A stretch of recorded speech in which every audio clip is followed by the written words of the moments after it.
Ketika hati ini gelap gulita, aw kadzulumatin fi bahril lujji yaghshahu maujun min fawqihi maujun min fawqihi sahabun dhulumatun ba'duha fawqa ba'din idza akhraja yadahu lam yakad yaraha wa man lam yaj'alillahu lahu nuran fama lahu min nur.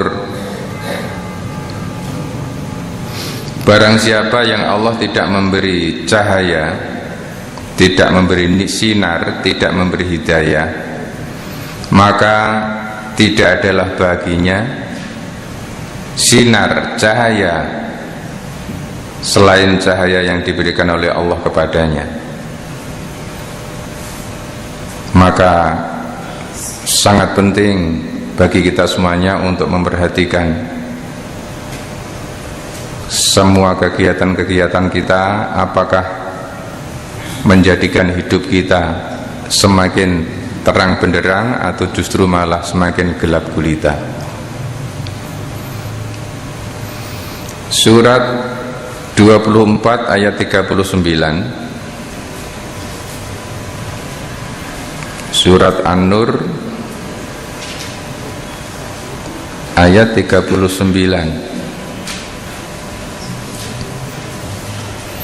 Mari kita baca bersama-sama.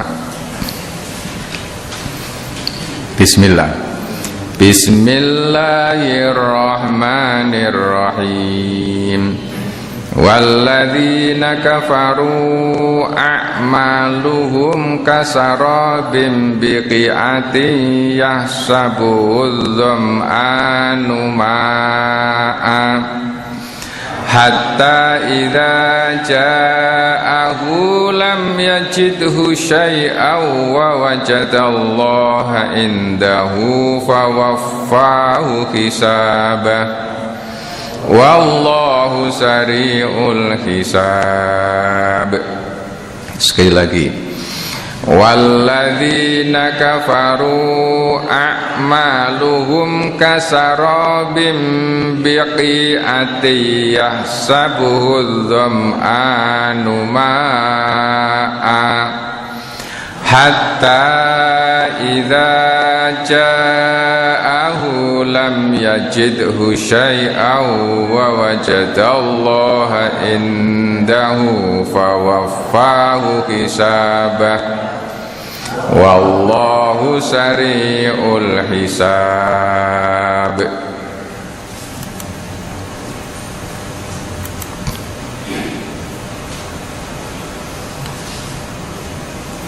Walladzina kafaru, dan orang-orang kafir, a'maluhum, perbuatan mereka, kegiatan mereka, usaha mereka, kasarobin, seperti fata morgana, biqi'atin, di tanah yang datar, yahsabuhu, mengira terhadap fata morgana tersebut, adzum'anu, orang-orang yang dahaga, ma'an, sebagai air, hatta idza ja'ahu, hatta saenggo idza tatkalane ja'a, teko sapa wong kang ngelak hu ing fata morgana, lam yajidhu, ora mekoleh ing fata morgana syai'an suwiji-wiji, wa wajada, mongko nemu, ketemu, Allah ing Allah, indahu, ana ing ngarsane wong kang ngelak mau, fawaffahu, mongko bakal ngelunasi, menyempurnakan sapa Allah kepadanya, hisabahu, perhitungannya, wallahu, lan utawi Allah, sari'un, zat kang cepet, al hisabi, hitungane, perhitungannya. Orang-orang kafir kalau dia berbuat apa saja di muka bumi ini, perbuatannya, amalnya, usahanya, kegiatannya, meskipun wujudnya itu membangun perguruan tinggi, membangun tempat pendidikan dan gratis misalnya, karena dia orang banyak duit, akan tetapi seluruh amal perbuatannya itu seperti fata morgana.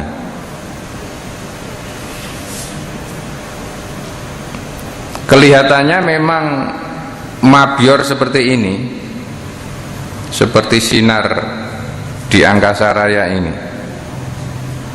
seperti pelangi di tanah datar, fata morgana, yang disangka oleh orang-orang yang haus, disangkanya air. Kalau bahasa Jawanya ndok amun-amun. Jadi ketika kita berada di tanah yang luas pas musim kemarau, kita menyaksikan di sana seolah-olah di sana ada air yang mengkimlah-kimlah di jauh sana, seperti air. Itulah fata morgana. Karena dia dalam keadaan haus, dia mengejar tempat air itu untuk bisa meminumnya. Tetapi setelah sampai idza ja'ahu, ketika sampai di tempat itu, lam yajidhu syai'an, tidak ada apa-apa ternyata di sana. Air yang dilihat tadi masih ada di jarak yang jauh lagi, dikejar lagi. Setelah sampai di sana juga masih jauh lagi.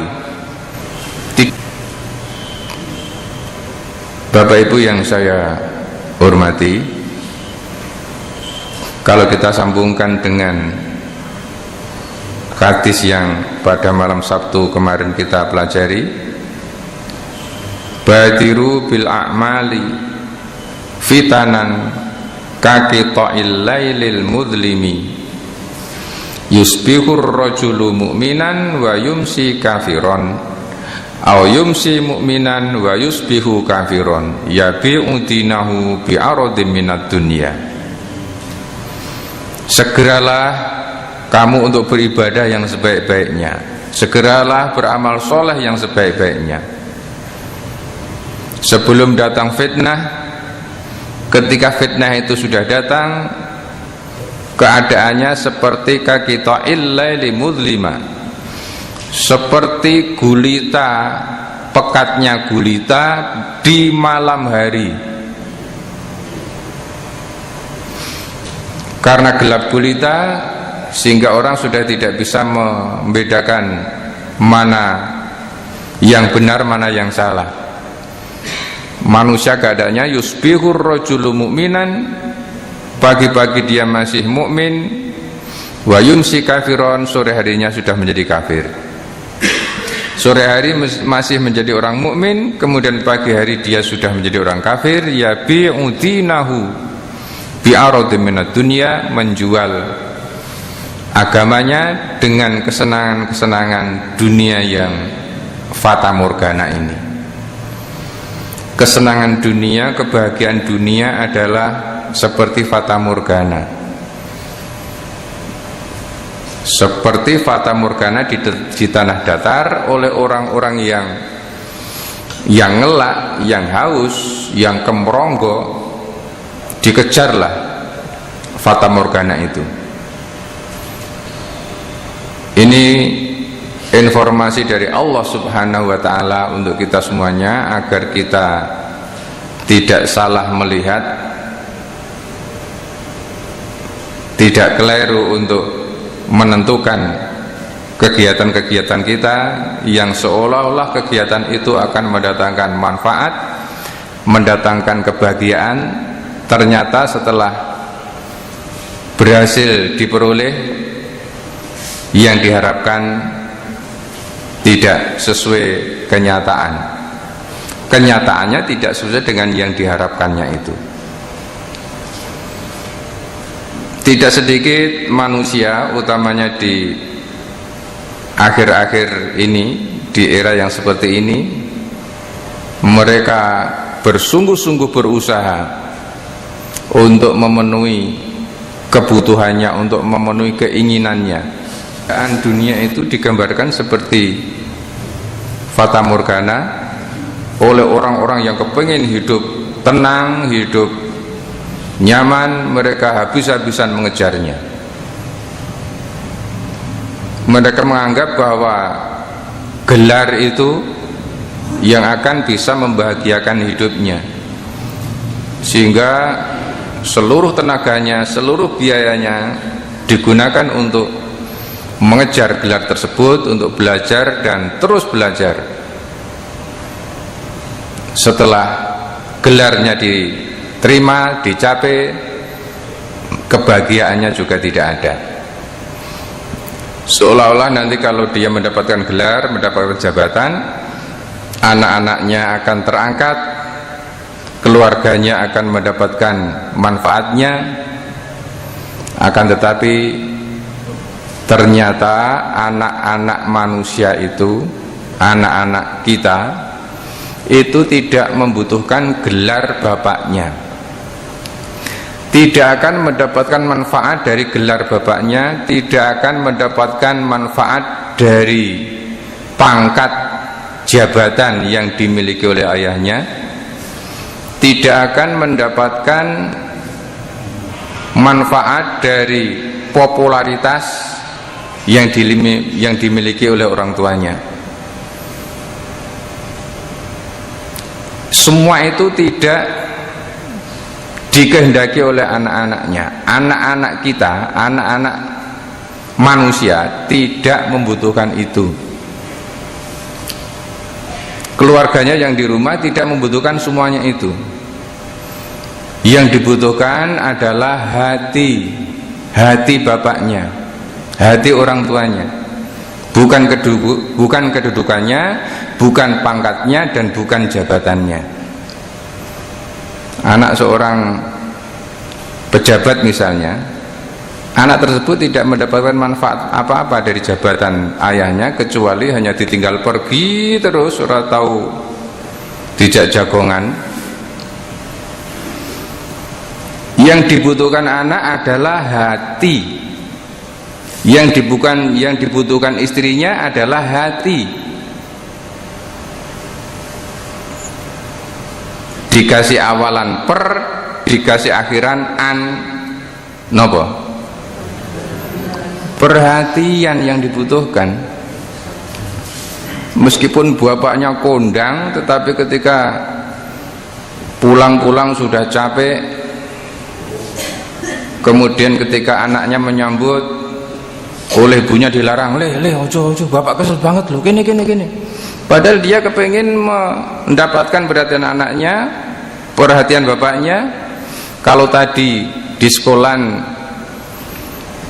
mengerjakan PR dapat nilai yang bagus, kepingin dipamerkan ayahnya yang baru saja pulang dari kantor, pulang dari berdagang, pulang dari berusaha, tetapi ayahnya pulang dalam keadaan sudah capek, selak kepingin istirahat, selak kepingin tidur. Oleh ibunya, kene mas, kene bapak kesel banget, bapak harus istirahat, kene aja diganggu bapak. Akhirnya anaknya melongo, dia tidak mendapatkan perhatiannya.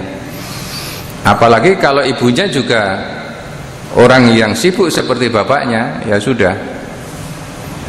Yang dibutuhkan adalah perhatian alias hati. Nah, ketika hati ini sudah tidak nyangkut, tidak nyambung dengan keluarganya, rumah tangganya menjadi gersang, menjadi tandus. Ketika rumah tangganya menjadi gersang dan tandus, akhirnya mencari 1000 alasan untuk tidak kerasan di rumah. Bagi si anak, karena dia juga anak-anak, maka dia akan mencari orang-orang yang memperhatikannya. Mungkin teman-temannya yang memperhatikannya ada di perapatan, neng cakro, debuk, neng ngebuk-ngebuk itu. Akhirnya dia bergabung di sana agar mendapatkan perhatian dari orang lain, karena di rumah tidak dapat hati dari orang tuanya. Akhirnya dia bertingkah pola yang aneh-aneh, kemudian membuat sensasi yang macam-macam, cukur, dipelintas, kemudian badannya dibatik. Ini dalam rangka cari perhatian, karena di rumah nggak ada itu. Biar dikagumi, digumuni oleh komunitasnya. Kemudian kalau ada orang yang lewat, diurak dan sebagainya. Bapak Ibu bisa menyaksikan anak-anak usia SMP itu saat ini cukur, Masya Allah, cukurnya itu sudah nggak karuan itu. Nek gelem cukur, orang gelem cukur, dijabrik. Ini dalam rangka mencari perhatian, mencari hati. Nah, ketika sudah terjerumus ke dalam dunia yang seperti itu, Masya Allah, ini yang anak-anak, yang bapak-bapak juga begitu. Nang omah dicawisi kasur empuk, dicawisi tempat tidur yang bersih, malah ngehik. Kemudian orang yang menganggap bahwa bahagia itu adalah ketika mempunyai sesuatu, dikejar habis-habisan, menabung, nyicil dan sebagainya. Engko nek wis dituku arep dinggo eman-eman wong regane larang. Akhirnya juga hanya disimpan di lemari saja. Padahal ketika membeli membayangkan, wah nek duwe iki sumben nek arep ngopo-ngopo penak, ngopo-ngopo gampang. Itulah fata morgana. Oleh orang yang kepingin mendapatkan kebahagiaan, di sini diibaratkan dengan air yang bisa mengobati dahaga, ternyata tidak mendapatkan apa-apa kecuali mendapatkan perhitungan dari Allah, siksa dari Allah, hisab dari Allah, yang pasti nanti akan ada balasannya. Bapak Ibu yang saya hormati, kalau kita melihat dunia ini dengan mata kepala, memang kelihatannya luar biasa. Kelihatan mewah, kelihatan mempesona, kelihatan mombior, kelihatan kimlah-kimlah dan sebagainya. Tetapi kalau kita lihat dunia ini saat ini dengan mata hati, Masya Allah, kabut yang begitu gelap, menjadi kabut yang begitu gelap gulita seperti yang digambarkan oleh hadis yang panjang kemarin sudah kita pelajari, kita perdalam lagi, bahwasanya Hudzaifah bin Yaman selalu menanyakan kepada Rasulullah sallallahu alaihi wasallam tentang sesuatu yang jelek-jelek. Kalau sahabat yang lain menanyakan yang baik-baik kepada Rasulullah, tapi khusus Hudzaifah bin Yaman, sahibu sirri Rasulillah, pemegang rahasia-rahasia yang disampaikan oleh Rasulullah sallallahu alaihi wasallam kepadanya, selalu menanyakan hal-hal yang jelek, hal-hal yang kira-kira nanti akan mendatangkan bahaya.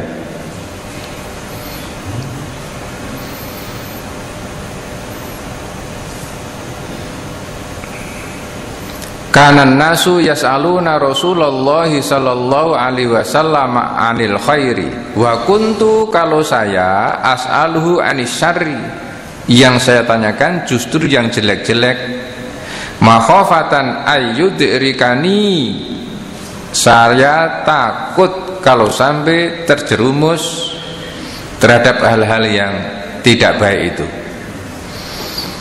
Fakultu, maka saya kepada Rasulullah, ya Rasulullah, wahai Rasulullah, inna kunna fi jahiliyah, dulu kami ini jahiliyah ya Rasulullah, dulu kami hidup di dalam kegelapan jahiliyah, wa syarrin, dan hidup di dalam situasi yang jelek. Pada zaman jahiliyah, bangsa Arab itu bangsa yang tidak punya pemimpin, yang tidak mempunyai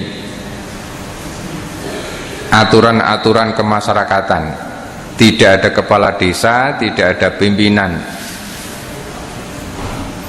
Yang ada adalah qabilah-qabilah, gutrah-gutrah. Qabilah itu gutrah, anak putu. Sehingga ketika ada permasalahan, ya yang digunakan hanya adu kekuatan saja. Maka salah satu mata pencarian orang jahiliyah pada waktu itu adalah perang. Perang itu menjadi mata pencarian untuk mencari nafkah. Yang kalah, harta bendanya menjadi harta rampasan, orang-orangnya menjadi budak, menjadi hamba sahaya terhadap yang menang.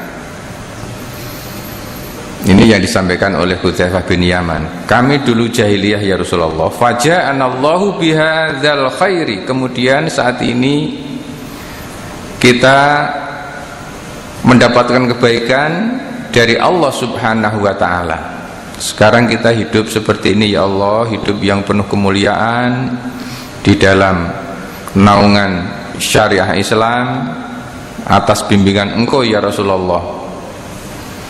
Fahal ba'da hadzal khairi min syarrin, apakah setelah kita hidup di dalam keadaan tentram, yang teratur, yang damai, yang menjunjung tinggi akhlak ini, nanti akan datang masa yang jelek lagi ya Rasulullah? Qala na'am, iya, nanti akan datang generasi-generasi zaman di mana terjadi kekacauan, terjadi perselisihan, terjadi pembunuhan. Qala, bertanya lagi Hudzaifah, fahal ba'da dzalika syarri min khairin, apakah setelah zaman itu berlalu akan datang zaman yang baik lagi ya Rasulullah? Naam, iya. Wa fihi dakhonun, akan tetapi zaman yang datang itu penuh dengan kabut, zamannya zaman yang tidak jelas. Wa fihi dakhonun, di dalamnya ada kabut. Fakultu wa ma dakhnuhu ya Rasulullah, kabutnya seperti apa ya Rasulullah? Qala, Rasulullah sallallahu alaihi wasallam bersabda, qaumun yahduna bi ghairi hadi, yaitu masyarakat yang mengambil hidayah selain hidayah dari Allah yang saya sampaikan. Manusia hidup dengan aturan-aturan yang bukan aturanku. Ta'rifu minhum wa tungkiru. Mereka mengetahui, akan tetapi diingkarinya sendiri. Qultu, saya bertanya lagi, hal ba'da dzalikal khairi min syarrin? Apakah setelah datangnya kebaikan ini datang kejelekan lagi ya Rasulullah? Qala na'am, iya. Du'atun ala abwabi jahannam, yaitu para da'i-da'i, para mubalik-mubalik, para pemuka-pemuka agama yang mereka mengajak umatnya untuk berbondong-bondong menuju pintu jahanam. Man ajabahum ilaiha fadhafuhu fiha. Orang-orang yang mengikuti ajakan para du'a ala abwabi jahannam ini, itulah nanti yang akan masuk ke dalam jahanam. Qultu, saya bertanya lagi, ya Rasulullah sifhum lana. Wahai Rasul, sebutkan kepada kami ciri-ciri, tanda-tanda para da'i, para mubalik yang mengajak jamaahnya untuk masuk jahanam.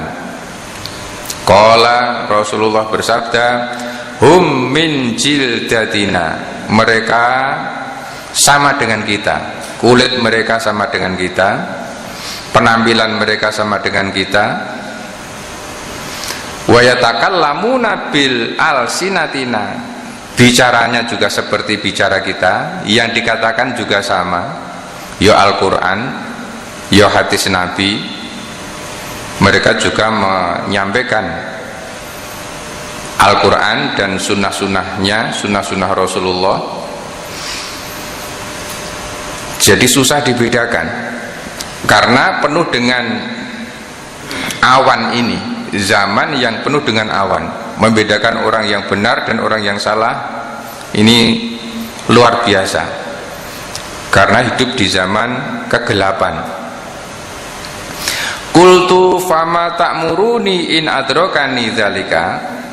Saya bertanya lagi, apa perintah engkau ya Rasulullah kepadaku jika saya menemui zaman yang seperti itu? Qala, Rasulullah menjawab, talzamu jama'atal muslimina wa imamahum. Konsentrasilah kamu, setialah kamu kepada jamaah kaum muslimin dan pemimpin-pemimpinnya. Nah, sekarang kita juga susah memilih jamaah kaum muslimin yang konsisten dan pemimpin kaum muslimin yang konsisten. Semua kaum muslimin menawarkan, mengajak untuk ukhuwah, akan tetapi nanti pada gilirannya susah untuk bisa ketemu. Qultu, saya bertanya lagi, wa illam takun jama'atun wala imamun. Kalau jamaah seperti itu sudah tidak ada ya Rasulullah, kalau pemimpin yang ideal seperti itu sudah tidak ada, apa yang harus saya lakukan wahai Rasulullah? Qala, Rasulullah menyatakan, fa'tazil tilkal firaq kullaha walau anta addo bi asli sajaratin hatta yudrikakal mautu wa anta kadzalika. Fa'tazil, maka i'tizallah kamu, menyepilah kamu, pindahlah kamu, i'tizal, memisahkan diri, mengungsi, tinggalkan kelompok-kelompok itu semuanya, meskipun kamu menggigit akar pohon, meskipun kamu tidak mempunyai makanan karena kamu jauh dari keramahan manusia, tidak ketemu lagi dengan manusia, kamu menyendiri sehingga tidak ada apa-apa kecuali akar pohon kecuali sampai kamu memakan akar pohon, hatta yudrikakal mautu, sampai kamu ketemu dengan kematianmu, sampai kamu meninggal dunia, wa anta kadzalik, dan kamu dalam keadaan yang seperti itu.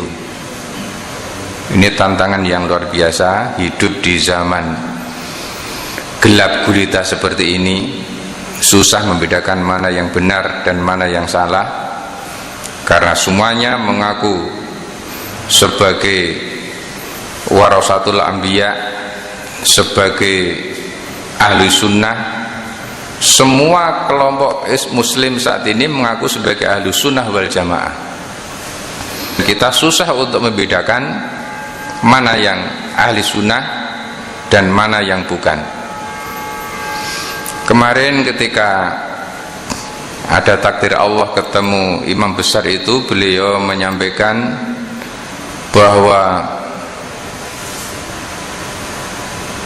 ciri-ciri pewaris Nabi, ciri-ciri orang yang konsisten dengan warisan Rasulullah Sallallahu Alaihi Wasallam,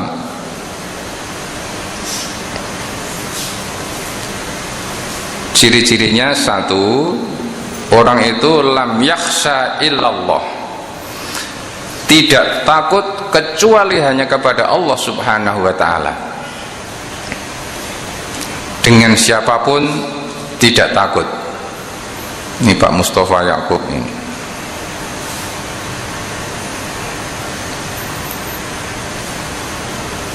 Tidak takut kecuali kepada Allah Subhanahu wa Ta'ala.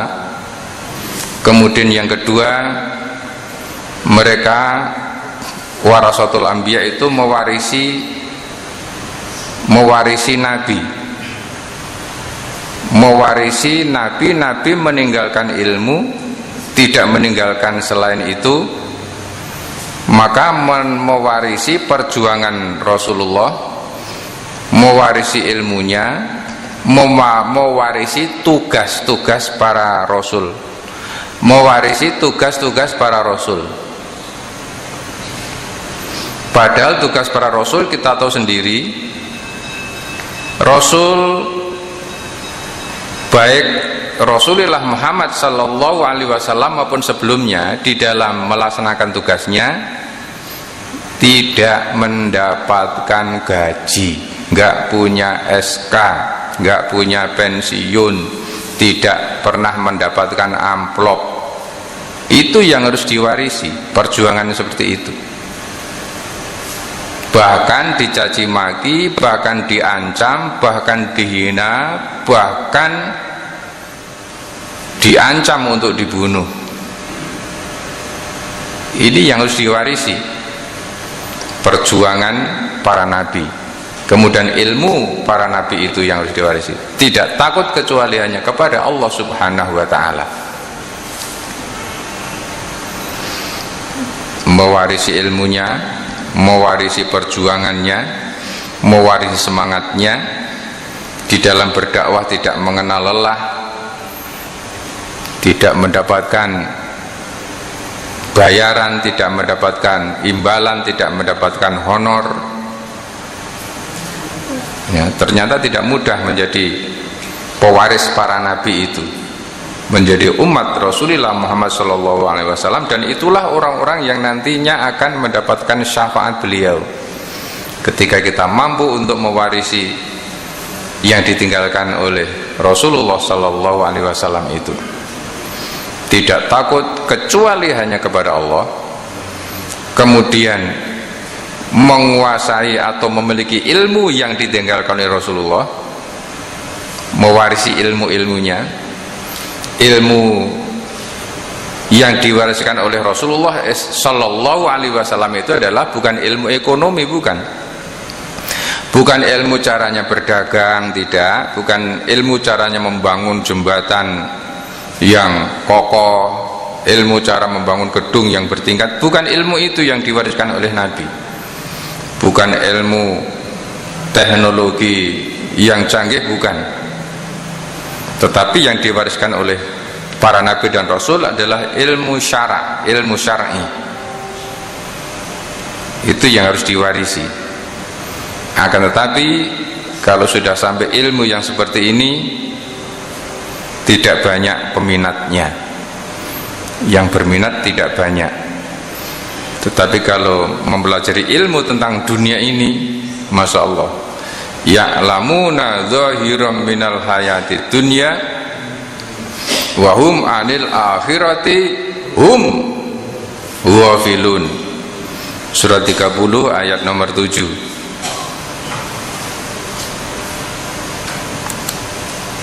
Surat Ar-Rum. Mereka berilmu, mereka tahu, mereka pandai, mereka menguasai ilmunya, ilmu lahiriah tentang kehidupan dunia, ilmu untuk mengatur dunia, untuk mengatur birokrasi, untuk mengatur ekonomi, untuk mengatur politik, untuk mengatur manajemen, untuk mengatur perniagaan, dari A sampai Z dikuasai. Wahum anil akhirati, dan mereka tentang ilmu akhirat hum ghafilun, mereka melalaikan. Humnya 2 kali Bapak Ibu, humnya 2 kali. Masya Allah, ini sebagai takkid menyatakan bahwa mereka sungguh-sungguh orang yang lalai. Orang yang menguasai ilmu dunia ini, menguasai ilmu yang mengatur dunia ini oleh Al-Quran, mereka itu tergolong orang yang layak lamun. Mereka menguasai ilmu dunia mulai A sampai Z, tetapi oleh Al-Quran, oleh Allah, mereka itu digolongkan, mendapatkan predikat layak lamun. Wa'dallahi la yukhlifullah, wa'dallahi la yukhlifullahu wa'dahu walakinna aktsaron nasi la ya'lamun. Akan tetapi kebanyakan manusia tidak mengetahuinya. Kebanyakan manusia tidak tahu, tidak punya ilmu, tidak berilmu. Siapa yang tidak berilmu? Yaitu ya'lamuna zahiran minal hayati dunya, orang yang menguasai ilmu dunia mulai dari A-nya sampai Z-nya, dikuasai semuanya. Tetapi oleh Al-Quran, orang-orang seperti itu tergolong orang yang tidak tahu, orang yang tidak berilmu, karena mereka wahum anil akhirati hum ghafilun, tentang akhirat mereka lalai, mereka lupakan. Maka ini menjadi perhatian kita, bapak-bapak dan ibu-ibu, ketika kita mengirimkan anak-anak kita untuk belajar. Kalau kita hanya puas dengan belajar di sekolah-sekolah yang difavoritkan oleh orang-orang yang layak lamun, maka kita harus berpikir ulang. Pernah ketemu dengan teman, anaknya usia SMP dan SD, putranya tengkuti Pak di sekolah. Saya orangnya orang daerah Tegal Gondos itu, tak kok nyang Bogor, sekolah napa bro, ngapal ke Quran. Usia SD, usia SMP di kok Bogor ngapal ke Quran, ora di sekolah kene, sekolah biasa itu. Lah kok dadi adu-adu ning Bogor to Pak, ben ra mulih jarine. Pesantren besar begitu, tetapi kebanyakan do hafal Quran anak putune itu. Sedulure 29. Masyaallah. Beliaunya sendiri juga hafal Quran yang ini. Masya Allah. Karena ternyata para imam-imam atau ulama-ulama dulu, mereka fokus untuk menghafalkan Al-Quran. Imam Syafi'i, Imam Hambali, Imam Maliki dalam usia SD mereka sudah hafal Quran, termasuk Ibnu Sina, para ilmuwan muslim, Al-Khawarizmi. Rata-rata beliau para ulama dulu itu hafal Quran sik lagi sekolah SD nek cara saiki. Neng Al-Qur'an ini sudah hafal dulu. Hafal Al-Qur'an baru sekolah di sekolah umum itu. Akhirnya ya fokus tenan le sekolah, ininya sudah terlatih. Nek kalau sekarang kan wis sarjana, engko lagi nek neng kumpulan yang ngomongnya ada TPA orang-orang tua itu. Tetapi sudah sarjana, sudah aku tak latihan maca Quran, tetapi juga sudah mendapatkan penghargaan luar biasa. Jenengan iki ngentosi pun sepuh Pak, alhamdulillah iso gelem sinau ngaji. Ya wis telat. Nah, akhirnya ilmu yang digunakan untuk memandu kehidupannya hanya ilmu tentang dunia, sehingga masalah dunia akrab luar biasa, secara detail menguasai. Tetapi ilmu tentang Allah sangat-sangat minim, sehingga di dalam kehidupannya tentang Allah ini hampir-hampir sudah tidak ingat lagi, kecuali ketika sudah menghadapi situasi yang sangat menyedihkan, ketika sakit misalnya, ketika bangkrut misalnya, itu baru ingat kepada Allah. Tetapi ketika masalah dunia luar biasa, sehingga pembicaranya siang malam yang diomongke tentang dunia, pas jagongan karo kancane tentang pertanian, tentang perdagangan, tentang piye carane golek bakul, tentang piye carane usaha ini usaha itu. Yang mendominasi pikirannya, mendominasi hatinya hanya dunia, sehingga terhadap keluarganya pun sudah tidak mendapatkan hati alias perhatian. Perhatiannya hanya untuk mengejar hal-hal duniawi yang menurutnya itu yang akan mendatangkan kebahagiaan, seperti fata morgana yang kita bicarakan di dalam surat 24 ayat 39 tadi, An-Nur 39. Fata morgana kelihatannya memang mempesona, ketika sudah kita capek nggak ada apa-apanya, seolah-olah jadi pejabat itu mempesona. Bapak Ibu, ketika jadi pejabat duduk di kursi jabatan itu luar biasa, semuanya buahnya tunduk. Kalau dhisik tau ngicipi sebentar niku, Masya Allah.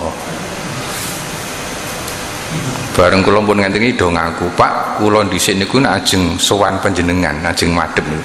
Kula maca Fatihah sik, Pak, di Fatihah sik. Sangka wedine niku gek kepriye. Nah, sekarang ya malah do jeleke mawon. Ternyata tidak ada apa-apanya. Oleh karena itu Bapak Ibu, alhamdulillah wa syukurillah, mudah-mudahan kita dibimbing oleh Allah Subhanahu wa taala. Semakin hari semakin lama dunia ini tidak semakin cerah, tetapi semakin berkabut, kabutnya semakin tebal. Katanya untuk menyejahterakan rakyat, tetapi kenyataannya justru menyengsarakan rakyat. Siapapun yang ada di sana, ternyata ketika sudah di sana itu yang terjadi.